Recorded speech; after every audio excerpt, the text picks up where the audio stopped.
Welcome to Purana Talk. We're reading the Garuda Purana, We're in Kanda 2.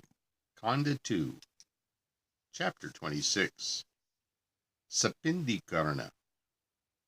Now, we've had Sapindikarana before. This is one of the rituals of the Shraddha, one of the death rituals in which pindas, Little balls of rice. are offered to the ancestors. Garuda said, O foremost among deities, take pity on me and tell me truly when the Sapinda rite has to be performed for the dead. He's again, if you're just joining us, this entire Purana is rather interested in death and the afterlife, and particularly how many balls of rice are needed to, feed the ghosts and appease the spirits and set things right.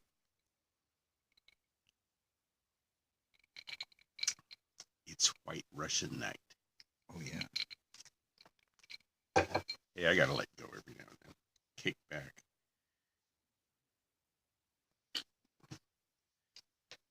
That'll be easier in our new easy chair here. How do they attain their goal when Sapinda rite is performed? What happens when it is not performed? How can you say that Sapinda is performed both for man and woman? 3. How can both husband and wife derive the benefit of Sapinda? And Sapinda, it just means with Pinda. If the husband is alive, how can one perform Sapinda for a woman? Is this a problem? Apparently. Well, it's Questions bound to be arise. a problem once in a while. O Lord of deities, how in the heaven does she attain the region of her husband? Like, if the husband is alive and the woman dies first, how does she find his region and hold a place for him or something? When the sacred fire is lit, how is Shraddha performed along with Vrishotsarga on the same day? O Lord, how could the water jar be gifted if the Sapinda rite is performed already? Please tell me out of grace, since the welfare of the world is involved. A whole lot of energy going into these after-death rituals. The Lord said, I shall tell you the truth, how Sapinda should be performed. O foremost among birds, the dead man is on the great highway for the period of a year after death. Thereafter, he sojourns in the Pitriloka, together with the mains, so in the ancestral world, the Pitriloka. It's footnoted, the world of the mains, where the spirits of the dead abide for some time before they enter the heaven or descend to the world of mortals. The spirit of the deceased person is entitled to the designation of Pitri, and an abode in Pitriloka after passing through the state of Preta as a result of Sapindikarana rite, which absolves him of Pretahood. So, you die, you become a ghostly sort of intermediary spirit, and if the ancestors love you enough to make little rice balls, If the living. Your descendants. Yeah. Yes. Then it seems to be something like this. If you then you get make to go the to rice Pitriloka balls for a while. at the right moment and do the offering in the right way, then all the ancestors you've ever had get to eat and have drink, and they feel good. But if you don't do it, then they're miserable, and they detail exactly what ways they're miserable. So, hence the Sapinda should be performed by the son to his father. When a year is complete, the son should perform the Pinda Pravesha, duly on the anniversary of death. Okay, so that's verse 8. 8. O excellent bird, when the Sapinda is performed on the anniversary of death, the dead man attains his cherished goal. After Sapindikarana, he abandons his identity and becomes one with the mains. The assimilation with grandfather is made within 6 months from the period the rite is completed. No joyous ceremony such as marriage, etc., can be performed if the householder dies and the sapinda has not been performed. Even a mendicant will not take alms from that house unless the sapinda is performed duly. You gotta do this. As long as the pindas are not merged, one remains impure. O Lord of Birds, the dead man gets a new appellation after this merge. The obligations of a family are many. Man's life is being wasted every moment. Human life is not permanent. In view of this, the 12th day after death is thought to be appropriate for the Sapinda rite. What verse? 13. Now 14. Whether one has maintained the sacrificial fire or not, one should perform the Sapinda on the 12th day. If that is not possible, after 3 fortnights. I thought it said 13th day. 12th. 12th day. Verse 13. In verse 13, it says, in view of this, the 12th day after death is thought to be appropriate for the Sapinda rite. Whether one has maintained the sacrificial fire or not, one should perform the Sapinda on the 12th day. If that is not possible, after 3 fortnights or after 6 months, or on the anniversary day. The Sapinda rite is made obligatory by the sages who know the truth. After Sapinda rite, Ekodishta shall not be performed. If it is performed, it shall be done for the 3, avoiding Kshaya days. Whatever that is. So, what verse? That's 14 through 15 or something? Well, I just read 16. All right. So 14 through 16 gives these complex timings.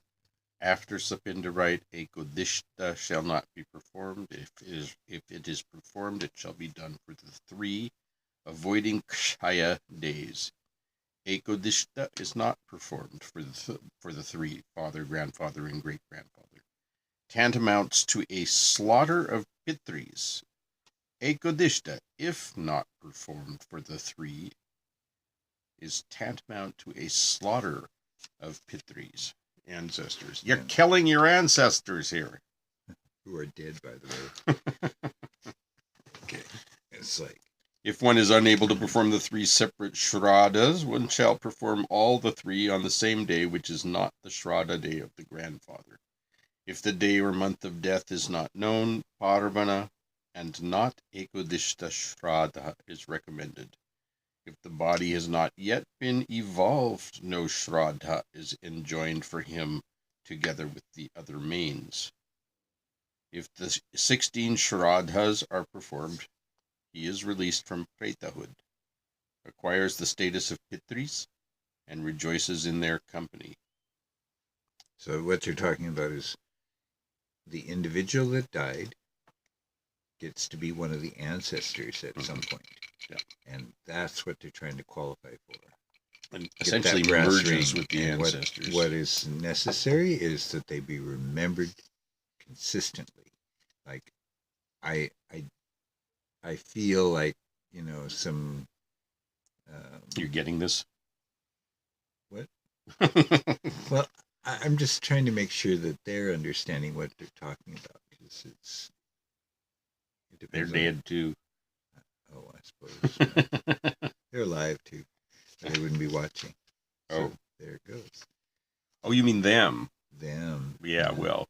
So I was just filling them in, make sure that they remembered what we were talking about. We're talking about the person that has died being remembered by the living, appropriate member of the family, and doing this pinda offering, where you basically make these little rice balls and you give them, and you name what they're for. This one's for daddy, this is for grandpa, this is for great grandpa, like that. So they gave complicated rules earlier. I don't remember what chapter it was, but they did tell us like which ones were being offered and exactly how to do it. Yeah. So you'll have to look back. at previous episodes. Google it. It'll make it clear. Oh, yeah, sure. It might. If the body... All right. 20. If there's no sun, Sapindikarana is not possible. There is no Sapindikarana for a low-caste woman either, so long as she lives with her husband well and good, but there is no Sapindikarana for her after her death. And according to what they've told us already, this puts her in danger of becoming a ghost, a hungry ghost, and For one of Shiva's time. servants as Yama. Yeah, well, it could be worse. Well, I don't think that's so bad, but some people might think that's not so bad. The woman whose marriage has taken place according to the practice observed in the marriages, such as Brahma, etc., is entitled to rice ball and water libation, which should be offered by the dynastic title of her husband. The woman the woman who is married according to the custom followed in the marriages, such as Asura, etc., is also entitled to pinda and water, which should be offered by the dynastic title of her father. Now, I know that this one was referred to previously. The Asura form of marriage was basically kidnapping. I was going to say rape, because in the old days it's sort of one and the same. Yeah, where they virtually carry the bride off. Yes. Take them to their village. You know what comes next. 23-24. The Sapindikarana for the deceased is always performed by the son alone. If the deceased has no son, it should be performed by his wife. If no wife, by his elder brother. If no elder brother, by his younger brother. Or by his younger brother's son. If no younger brother or his son, by a close relative. Or by a disciple. This is what I was talking about. They're telling you who can do the ritual. After Sapindikarana, he should perform Nandi Mukha, the ceremony performed in memory of the mains, preliminary to any festive occasion, such as marriage, etc. What verse is that? It's the end of the 23-24 clump, so probably 24. Okay. And it's Nandi Mukha. Nandi like the bull? Nandi like the bull, except a line over the A, which might be just derivative of Nandi. And Mukha means mouth, Mukha. All right. Nandi Mukha. O Lord, if a dead man is issueless, his younger brother or his wife can perform the Sapinda.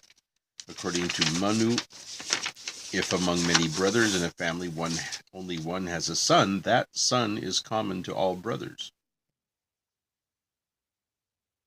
A Sapinda of persons devoid of sons should be performed by the wife or Ritviks, or the family priest. A son whose tonsure ceremony has been held is entitled to perform his father's shraddha, but he shall not recite the Vedic mantras. He can very well say Swadha.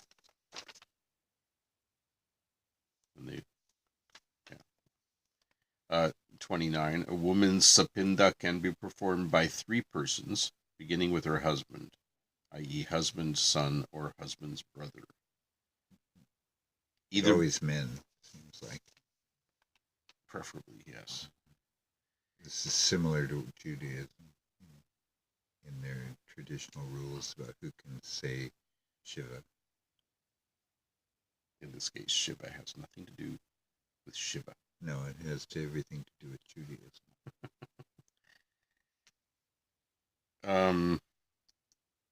Either before a year or after a year or on the anniversary day, the Sapinda can be performed. After that, all individual rites are forbidden.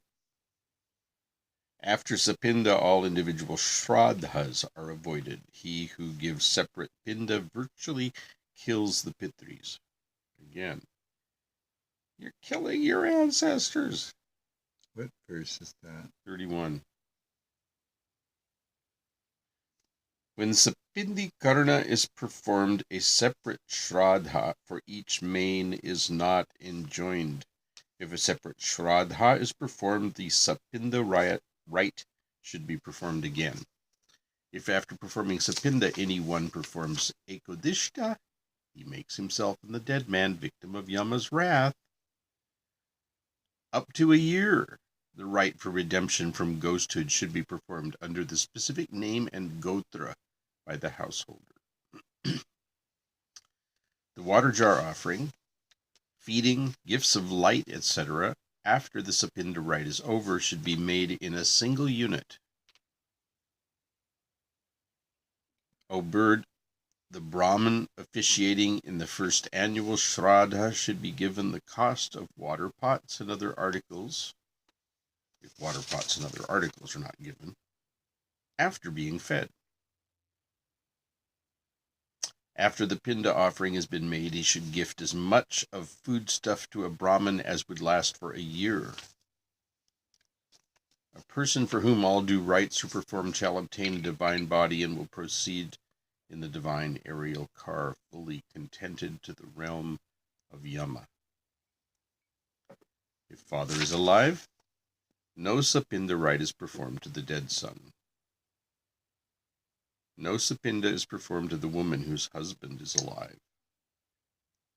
If the chaste wife ascends the pyre on the 4th day, the Vishotsarga and other rites for her should be performed on the day when the same are due for her husband. An adopted daughter shall subscribe to her husband's gotra till the birth of a son. After the birth of her son, she reverts to the gotra of her father. That's odd. Yeah. I just want to take note of where that is. So read that. 39. An adopted daughter shall subscribe to her husband's gotra till the birth of a son. And gotra is kind of like a subcaste among Brahmins, a familial group that is somehow kind of like a Brahmin jati, I think, but it's literally means like a cow pen, something like that. But she says she's an adopted daughter shall subscribe to her husband's gotra till the birth of a son. After that, the birth of her son, she reverts to the gotra of her father. Her adopted father? No, she starts with the adopted father. No, it's her husband's gotra. An adopted daughter shall subscribe to her husband's gotra, not adopted. Husband's. Yeah, like. Yeah, I think then it would go to her father. She.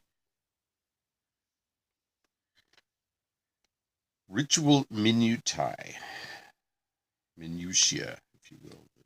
Managed by the priesthood largely. Yeah. Based on keeping them employed. references like this. So, even after you're dead, Brahman is doing rituals for you. They're definitely keeping the priests busy after somebody dies for a while. All right. 40. If the wife ascends the funeral pyre, there is always the identity of rites for her husband and wife. The separate Shraddha Ekodishta shall be performed by the son on the anniversary of his father's death.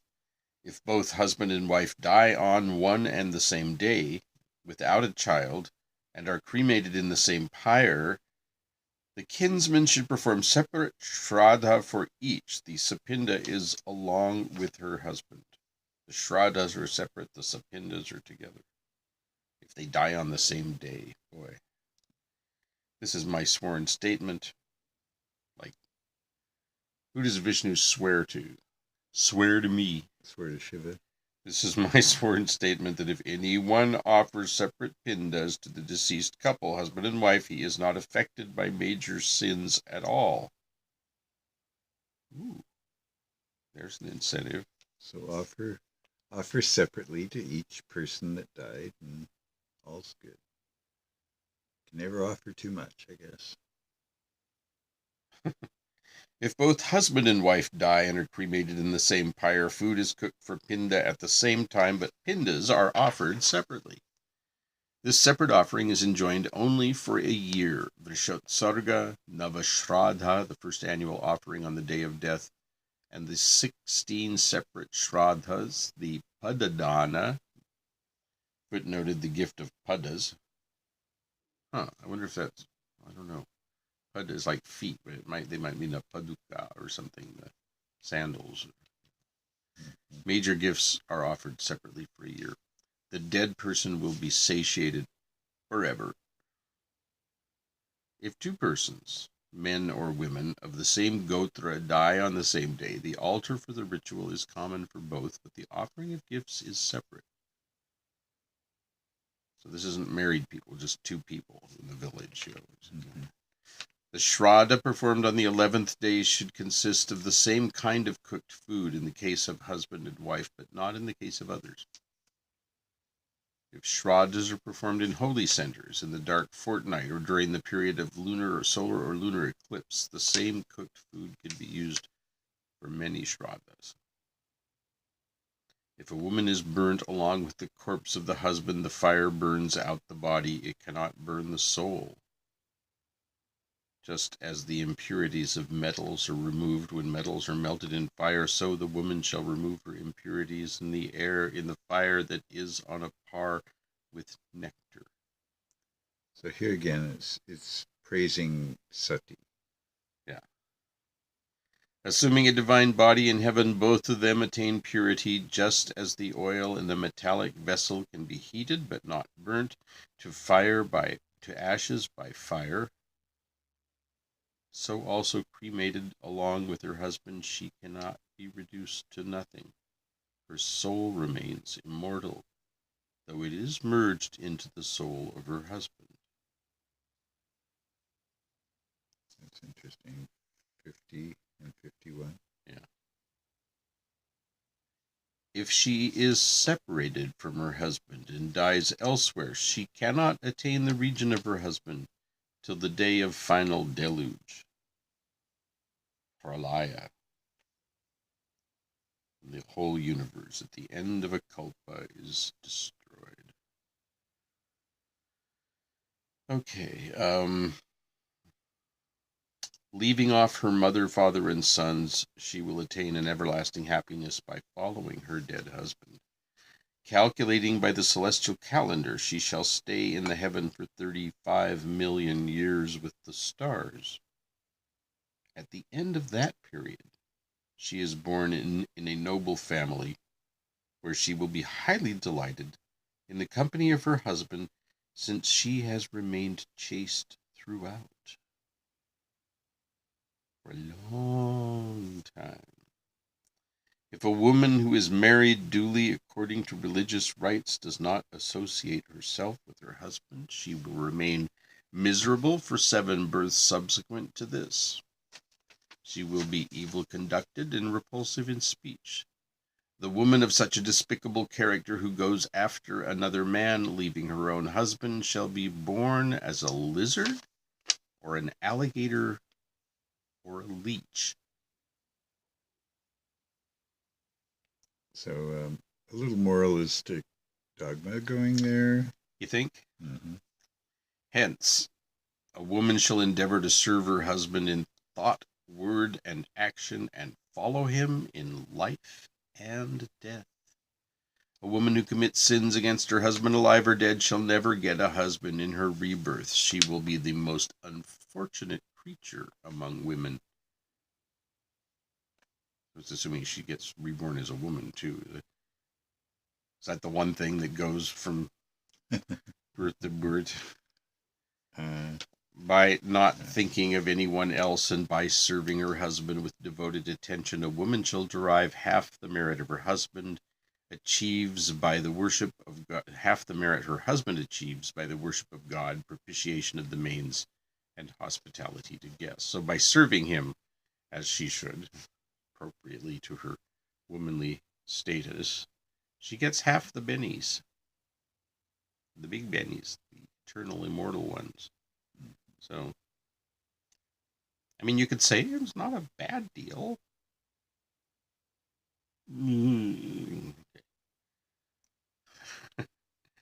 We'll discuss that in feminist theory class. You can put it in the comments. By doing her duty like this, yes, you can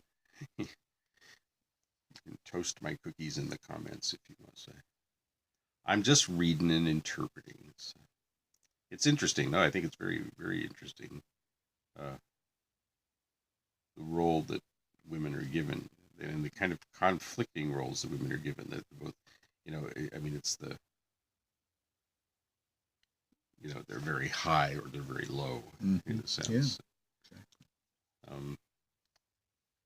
By not thinking of anyone else and by serving her husband with a devoted attachment. Okay, we got that. If reborn, they will be reborn. By doing her duty, she will attain the region of her husband after death and shine like a celestial damsel in heaven as long as the sun and the moon shine in the firmament. If reborn, they will be born, she, I think, in a flourishing family and will live together for a long time. Oh, the husband and wife. A chaste lady will never suffer from the pangs of separation from her husband. O Lord of birds, I have told you all. Now I shall tell you some special things which yield happiness to the dead. Wait, there's more. The Sapinda rite is performed on the 12th day, or thereafter. In any case within a year, the Udakumba and feeding rites are performed every month. A rite already done need not be repeated, except the rites for the dead. If one does it again, the previous rite becomes fruitless. If anyone does it again, the previous rite becomes fruitless. The rites for the dead, of course, can be repeated. O Lord of birds, if any auspicious ceremonies, such as marriage, etc., are to be celebrated, the Sapinda rite should be completed before that.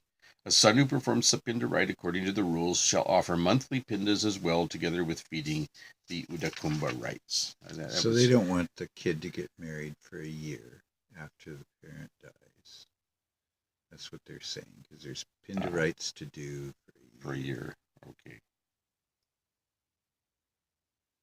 It's only appropriate.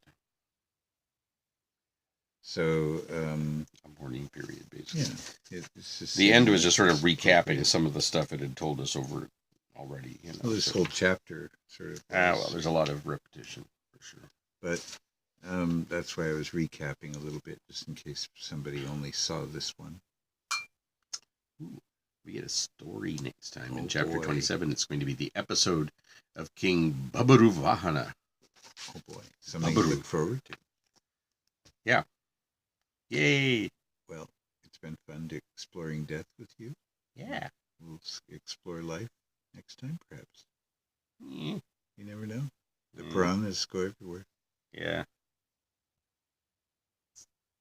Yeah, we'll see.